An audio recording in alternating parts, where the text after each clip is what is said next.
Hello guys, तो कैसे हैं आप सब लोग। सो गाइस, लास्ट लेक्चर में हमने देखा हमने कैसे ब्लेंडर को डाउनलोड किया और उसको इंस्टॉल किया। तो आज की इस वीडियो में हम बात करेंगे ब्लेंडर के स्प्लैश स्क्रीन के बारे में। दोस्तों, स्प्लैश स्क्रीन के ऊपर जाने से पहले मैं आपको एक बात बता दूं कि जैसे ही आप अपने ब्लेंडर को इंस्टॉल करके और उसको फर्स्ट टाइम ओपन करेंगे तो स्प्लैश स्क्रीन से पहले आप लोगों को एक और स्क्रीन मिलेगी जिसको हम बोलते हैं क्विक सेटअप। जी हाँ दोस्तों, अभी जो आप अपनी स्क्रीन के ऊपर देख रहे हैं मेरे पास ये वाली जो स्क्रीन ओपन हुई हुई है इसको हम बोलते हैं क्विक सेटअप। ठीक है, पीछे वाली चीज़ों को अभी इग्नोर करें, वो यूज़र इंटरफेस है, इसको हम बाद में डिस्कस करेंगे नेक्स्ट लेक्चर में। तो अभी हमारे पास जो है ये है क्विक सेटअप। इस पे आप अपना सेटअप कर सकते हैं, अपने ब्लेंडर को सेट कर सकते हैं अपनी मर्ज़ी के मुताबिक। मिसाल के तौर पर इन्होंने हमें चंद ऑप्शन दिए हुए हैं, मैं इनको स्टेप बाय स्टेप एक्सप्लेन करता हूँ आपको। सबसे पहले हमें दिया हुआ है लैंग्वेज का ऑप्शन कि आप अपने ब्लेंडर को किस लैंग्वेज में यूज़ करना चाहते हैं। रशियन ज़ुबान में यूज़ करना चाहते हैं, तर्किश में करना चाहते हैं, पॉलिश में करना चाहते हैं, डच में करना चाहते हैं, अरेबिक में। आपके ऊपर डिपेंड है, आपको जोन सी भी लैंग्वेज अच्छी लगती है आप वो कर सकते हैं। नेक्स्ट हमें दिया हुआ है शॉर्टकट्स। दोस्तों, ये हमसे पूछता है कि आप जो ब्लेंडर का करंटली वर्जन चल रहा है 3 पॉइंट से अबव, तो आप उसके शॉर्टकट्स यूज़ करना चाहते हैं या आप 3 पॉइंट से पीछे पीछे जो ब्लेंडर के वर्जन गुजरे हैं आप उसकी शॉर्टकट्स यूज़ करना चाहते हैं। ये भी आपके ऊपर डिपेंड। अगर तो आप ब्लेंडर के प्रीवियस वर्जन को यूज़ कर रहे हैं तो आप उसके शॉर्टकट्स भी ऐड कर सकते हैं। नेक्स्ट हमें दिया हुआ है select with left and right. दोस्तों, इस बटन से हम अपने ऑब्जेक्ट की सिलेक्शन को चेंज कर सकते हैं। मतलब कि हम चाहते हैं कि हमारा जो सिलेक्शन हो वो लेफ़्ट से नहीं राइट से हो। ठीक है, ये भी हम कर सकते हैं कि अगर हमारी जो प्रैक्टिस है वो राइट बटन के ऊपर है, माउस के राइट बटन के ऊपर है, तो हम यहाँ से वो भी चेंज कर सकते हैं। जैसे ही हम राइट क्लिक करें तो हमारे ऑब्जेक्ट की सिलेक्शन हो जाए। तो नेक्स्ट हमारे पास है स्पेस बार। नॉर्मली इसके ऊपर दोस्तों प्ले का बटन सेट है। अब इसका क्या मतलब है दोस्तों, ये जो आप नीचे देख रहे हैं इसको बोलते हैं टाइमलाइन। आगे आने वाले लेक्चर में हम इसको डिटेल से पढ़ेंगे। तो जैसे ही मैं अपने स्पेस बार को प्रेस करूँगा तो ये वाली टाइमलाइन प्ले हो जाएगी। ठीक है, तो इन्होंने दिया हुआ है प्ले का। लेकिन अगर मैं चाहता हूँ कि मैं जैसे ही स्पेस बार प्रेस करूँ अपने कीबोर्ड से तो मेरे टूल्स ओपन हो जाए, तो वो भी मैं यहाँ से सेट कर सकता हूँ। और अगर मैं चाहता हूँ कि मैं स्पेस प्रेस करूँ और सर्च इंजन ओपन हो जाए ताकि मैं कोई टूल सर्च कर सकूँ या कोई ऑप्शन सर्च कर सकूँ, तो मैं वो भी सेट कर सकता हूँ। आगे आने वाले लेक्चर में अब मैं आपको बताऊंगा कि आप इसमें मज़ीद कैसे ऐड कर सकते हैं। जी तो दोस्तों, नेक्स्ट हमारे पास दिया हुआ है इन्होंने थीम। दोस्तों, नॉर्मली ब्लेंडर के ऊपर डार्क थीम सेट हुआ है। ठीक है, थीम आपको तो पता ही होगा, मोबाइल के अंदर जो नॉर्मली होता है आप किसी भी थीम को लगा सकते हैं। वैसे ही हमारे पास ब्लेंडर के अंदर भी थीम है। आप डार्क में भी यूज़ कर रहे हैं, नॉर्मल हमारे पास डार्क होता है और लाइट में भी यूज़ कर सकते हैं।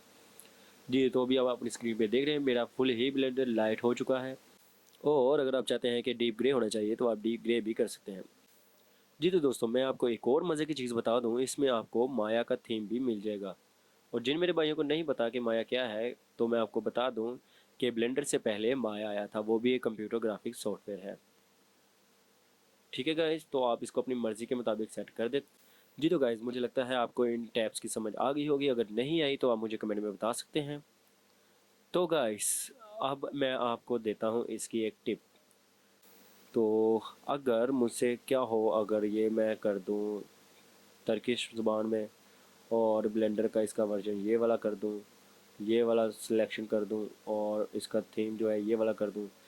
अब मैंने इसकी सेटिंग टोटली गड़बड़ कर दी है। ठीक है गाइस, और अब मुझे समझ नहीं आएगी कि मैं अपने ब्लेंडर को कैसे नॉर्मल करूँ। ये देखें, अब जैसे ही मैंने नेक्स्ट के ऊपर क्लिक किया अब वो वाला फेस मुझे दोबारा नहीं मिलेगा।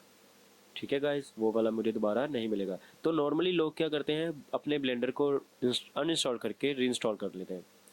ये भी एक तरीका ठीक है, लेकिन इससे ये होगा कि एक तो आपका टाइम ज़ाया होगा, दूसरा कोई पता नहीं आपकी इंपॉर्टेंट फाइल भी रिमूव हो जाए। तो गाइज, मैं आपको टिप देता हूँ कि आपने जस्ट अपने ब्लेंडर को करना है क्लोज। क्लोज करने के बाद आपने जाना है अपनी डॉक्यूमेंट फाइल के अंदर। ये जो आपके दिस पीसी है इसके ऊपर ही होती है आपकी डॉक्यूमेंट फाइल, ये आपके नाम से होगी। तो आपने करना है इसको ओपन और यहाँ पे आपने देखना है ऐप डाटा। नॉर्मली तो आपको वो नहीं मिलेगा क्योंकि वो हाइड होता है, तो सबसे पहले हम उसको करते हैं अनहाइड। तो व्यू के ऊपर जाने के बाद दोस्तों, यहाँ पे जो ऊपर मेन्यू है वहाँ पे जाके आपने जाना है व्यू में।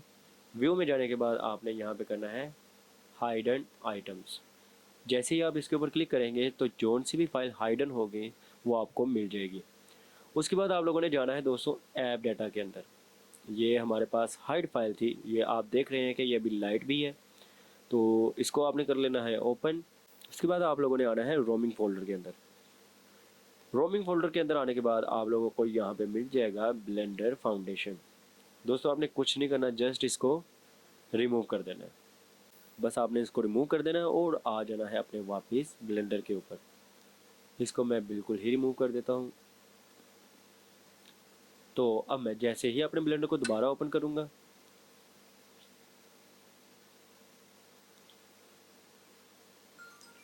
जी तो गाइस आप देख सकते हैं कि मेरे सामने बिल्कुल वैसे ही नॉर्मली जैसे मैंने डिफ़ॉल्ट सेटिंग छोड़ी थी, मेरे पास वापस वही सेटिंग ओपन हो चुकी है। तो अब हम देखते हैं ब्लेंडर की स्प्लैश स्क्रीन के बारे में। ये तो हो गया था क्विक सेटअप का पेज। अब हम देखते हैं ब्लेंडर की स्प्लैश स्क्रीन को। जी तो फ्रेंड्स, तो ये अब जो आप अपने स्क्रीन के ऊपर विंडो देख रहे हैं इसको बोलते हैं स्प्लैश स्क्रीन। जब भी आप अपने ब्लेंडर को ओपन करेंगे ये आपको हर बार शो होगी, ठीक है। ये नॉर्मली हर सॉफ्टवेयर के अंदर एक स्प्लैश स्क्रीन होती है। हाँ, उसका डिज़ाइनिंग अलग से हो सकती है, उसके कुछ फीचर कहीं भी हो सकते हैं। नॉर्मली जैसे आप लोगों ने देखा होगा फ़ोटोशॉप के अंदर कि जैसे ही आप अपने फ़ोटोशॉप को ओपन करते हैं तो वो आपसे पूछता है आपकी वो जो इमेज का साइज़ है वो क्या होना चाहिए, इमेज का नाम क्या होना चाहिए, इमेज लैंडस्केप में चाहिए या पोर्ट्रेट में चाहिए, तो वो ऐसे की डिटेल हमसे पूछता है। तो ये भी कुछ इस तरह का ही है दोस्तों। अब वन बाय वन मैं इन सबको एक्सप्लेन करता हूँ। तो लेफ़्ट साइड के ऊपर हमें दिया हुआ है न्यू फाइल, ठीक है दोस्तों, न्यू फाइल। तो सबसे पहले हमारे पास है जनरल। मतलब कि ये जनरल का दोस्तों मतलब है कि ये बिल्कुल डिफ़ॉल्ट है, इसके अंदर कुछ भी चेंजिंग नहीं है।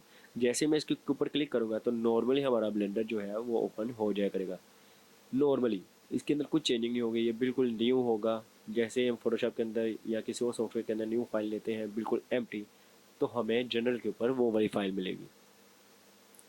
उसके बाद हमें दिया हुआ है 2D एनिमेशन का। दोस्तों 2D एनिमेशन के अंदर आप अपनी मर्ज़ी की 2D एनिमेशन को क्रिएट कर सकते हैं। आप जनरल के अंदर भी 2D एनिमेशन का काम ले सकते हैं, लेकिन यहाँ पे आप लोगों को बने बनाए प्रीसेट्स उन्होंने दिए हुए हैं। दोस्तों 2D एनिमेशन के अंदर आपके काम के मुताबिक आपको हर वो टैब मिल जाएगा जिसकी आपको ज़रूरत है। उसके बाद आ जाता है स्कल्पटिंग। दोस्तों स्कल्पटिंग क्या होती है?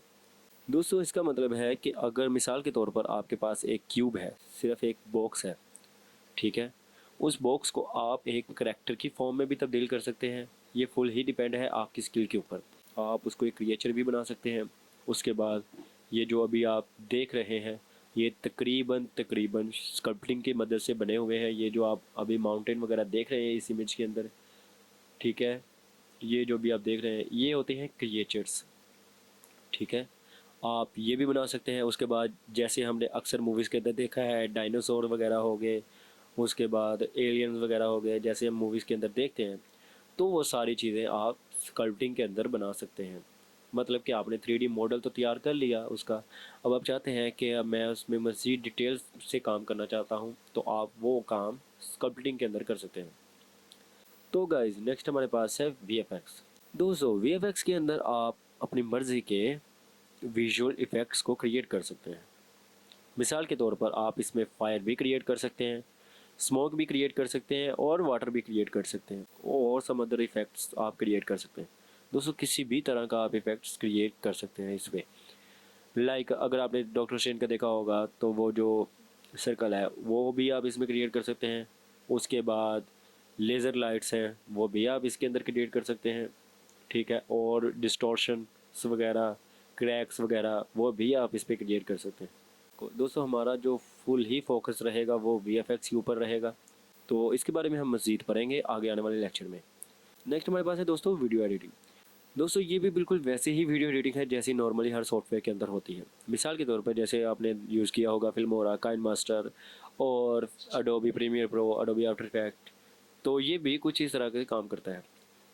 तो ब्लेंडर वालों ने आपको ये फैसिलिटी दी हुई है कि आप ब्लेंडर के ऊपर ही रहते हुए वीडियो एडिटिंग भी कर सकते हैं। जी तो दोस्तों नेक्स्ट हमारे पास इन्होंने दिया हुआ है ओपन का ऑप्शन। दोस्तों अब मिसाल के तौर पर मेरा एक प्रोजेक्ट है। और काफ़ी वो बड़ा प्रोजेक्ट है, मुझे तकरीबन 2 से 3 दिन लगने वाले हैं उस प्रोजेक्ट के ऊपर। और अब मैं 2 से 3 दिन तो काम करने से रहा, तो मैं क्या करूँगा, मैं उस प्रोजेक्ट को कर दूँगा सेव, जैसे नॉर्मली हर सॉफ्टवेयर के अंदर होता है। उसके बाद सेव करने के बाद मैं वापस अपने काम को स्टार्ट करने के लिए क्या करूँगा, अपने उसी प्रोजेक्ट को ओपन करने के लिए क्या करूँगा, मैं ओपन के ऊपर क्लिक कर दूँगा। ठीक है, जैसे ही मैं ओपन के ऊपर क्लिक करूँगा तो जहाँ पे मैंने अपनी वो फाइल सेव की होगी तो मैं जस्ट उसको ओपन कर दूँगा और ब्लेंडर मुझे वही मेरा वो जो प्रोजेक्ट है ओपन करके दे देगा। दोस्तों नेक्स्ट हमारे पास दिया हुआ है रिकवर लास्ट सेशन का ऑप्शन। तो इस बटन से ये होगा, जैसे ही मैं इसके ऊपर क्लिक करूँगा तो ये मुझे खुद ब खुद वो वाला प्रोजेक्ट ओपन करके दे देगा जिस पे लास्ट टाइम मैं काम कर रहा था। अब मुझे बाज़ औक़ात जैसे ही आप एडवांस लेवल पे जाएंगे तो आपके पास बेतहाशा प्रोजेक्ट्स होंगे जो तकरीबन आप हर दिन थोड़ा थोड़ा कंप्लीट करने की कोशिश करेंगे और आपको नहीं पता चलेगा कि आप कल किस प्रोजेक्ट के ऊपर काम कर रहे थे। तो जैसे ही आप इस बटन के ऊपर क्लिक करेंगे तो ये आपको खुद ही लास्ट प्रोजेक्ट को ओपन करके दे देगा। जी तो गाइस अब राइट साइड की तरफ आते हैं। राइट साइड की तरफ ज़्यादा कुछ नहीं है, इन्होंने बस अपनी वेबसाइट्स के लिंक दिए हुए हैं, आप इनको फंड भी कर सकते हैं। रिलीज नोट्स है, मैनुअल है, ब्लेंडर की वेबसाइट है और क्रेडिट है, आप इनको देख सकते हैं, इनके बारे में मज़ीद पढ़ सकते हैं।